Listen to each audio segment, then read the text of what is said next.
Hey guys, Solar here, back again with another review, and today we'll be taking a look at the McFarlane Toys DC Multiverse Target exclusive Gold Label Hazmat Batman. Now before we get into it here, let us first take a look-see at both the front and the back of the packaging. So without further ado, let's get into it. Now before we get into the meat and taters of this review, I would first of all like to say that this review is brought to you in part by my good buddy Eltenda, who was nice enough to hook me up with this figure because, for whatever reason, I couldn't find him in my area. Still kind of perplexed about that, but for those of you who remember the What's in the Box I did a couple of weeks ago, you know that Eltenda hooked up an awesome trade box, and this was one of the figures inside it. So I will leave a link in the description below to his YouTube channel where he does all kinds of toy reviews as well. He also happens to be going down the NECA rabbit hole as of late. So good luck with that, buddy. We will all pray for you. We will all pray for you. But jokes aside, the Hazmat Batman does come with a collectible trading card, which seems to feature artwork from the source material. That are a really darn good photo of this figure. Kind of sucks because you can really only see the light up bat symbol on his chest, but what else do you really need to see, right? But you guys know me, I tend to prefer artwork from the source material with these cards, so that is a plus. That is what it is. There's a bio on the back. You can pause and read it at your own leisure. So long as it's in focus. Nobody's told me if these are in focus or not, so please let me know. If not, I guess I'll just take a picture or something. But long story short, this Batman comes from the Amazovirus story, and that's all I really know.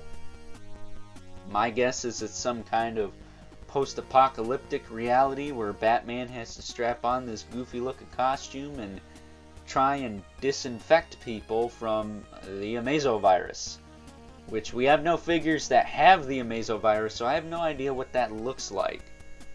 That being said, taking a closer look at the Hazmat Batman here.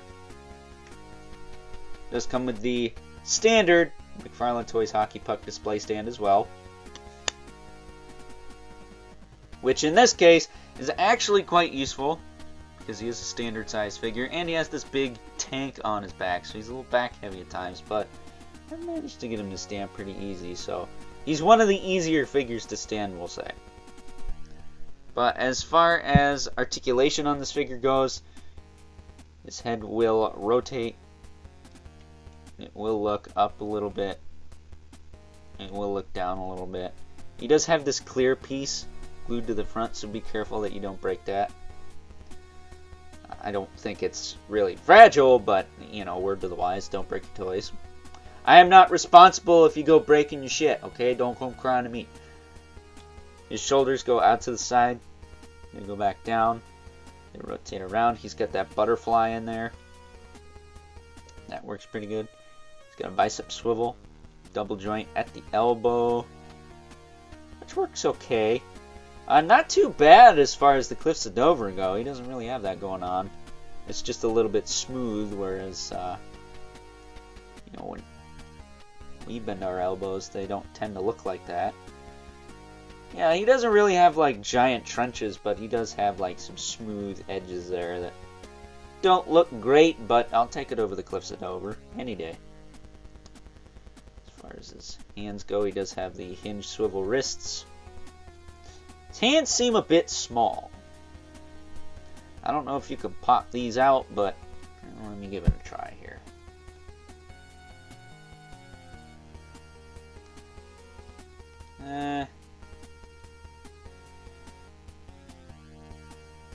Maybe with a little bit of heat. But, oh, there we go. They do pop out. So, you know, if you wanted to, maybe the General Zod figure, you could pop the hand from him on here. I think his hands are a little bit bulkier. But Yeah, just be careful with that. I wasn't sure if these popped off or not, but that one popped off relatively easily. This one, I think, is a little tighter, so that'll probably require some heat. But as far as the torso goes, he can crunch forward a little bit. Not terrible. Can crunch back a little bit, too. He's got some side-to-side movement there. And he does have these tubers, so be mindful of these. They are also painted this kind of gold color, and some of the paint might chip off at first, but it doesn't look terrible when it does, so I guess that's a plus. As far as his hips go, he can kick forward and back. Surprisingly not as hindered as I thought he'd be. Like, this Batman's pretty well, like, he could do full-on splits. There are freaking Spider-Men that can't even do that shit, okay? Put it into perspective for you. The Todd Father's doing something right, if anything. He does also have a thigh cut in this version of Batman, so that's a plus. He's got double jointed knees. Kick all the way up. And he does have a little bit of the Cliffs of Dover going on here. That's mostly because of the way this knee pad's sitting. So, again, just kind of smoothed out knees, not really chunks taken out of the knees when you bend them. So I guess that's a plus. He does have like separate boot pieces here. They don't really rotate, but they are loose fitting boot pieces, so be mindful of that.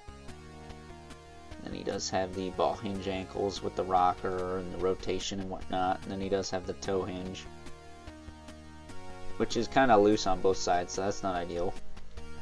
I will say, though, he does have a grip hand. Does this version of Batman use some kind of gun? Like a laser gun? I'd like to know what we could possibly be putting in there, you know. But, with that being said, that's pretty much this figure in a nutshell, man. He looks really freaking cool. I love the aesthetic on this guy. I like this kind of armored up, post-apocalyptic Batman design. Looks like he'd go great with the Blight figure from the Batman Beyond line, which unfortunately is up on shelf behind glass now, so I can't just pull him out for comparison. But I do have a couple of the Batman we could take a look at this guy with. That said, though, that is not all this figure has to offer. No. This is the gold label edition of the Hazmat Batman, so he has one more thing going on, and that is a light-up feature. And all you got to do for that is push in on the tank on his back, and since it's pretty dark as it is, I'm just going to do this now. I was going to cut it originally, but I don't think I need to at this point.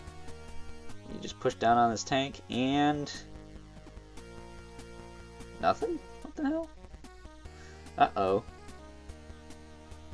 Ruh-roh. Did the batteries in mine die right before I turned the camera on? That would figure, wouldn't it?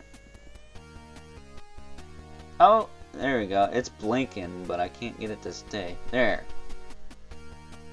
You gotta push up a little bit. One of the things I like to do is I like to turn ahead. There you go. Now you can see it.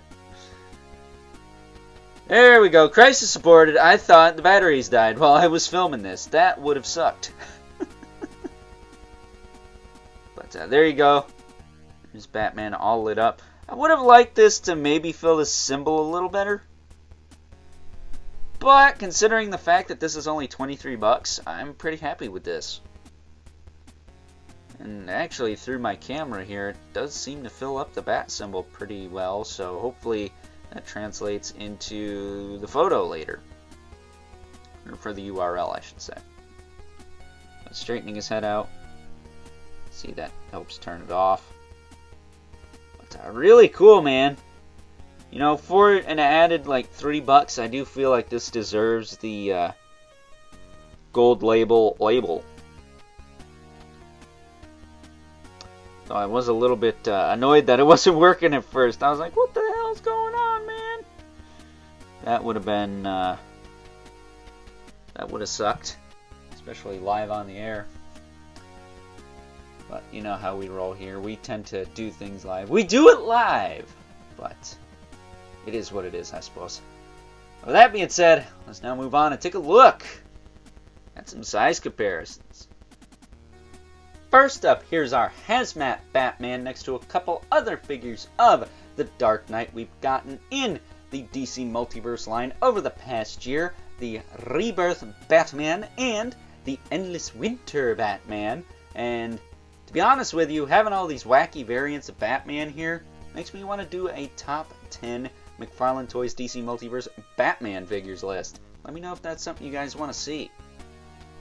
And last but certainly not least, we have our two regulars, the Mythic Legion's Brother Mandibulus, Living Spawn, who is about on par with good old Hazmat here. So with that being said, time to wrap things up. Some final thoughts.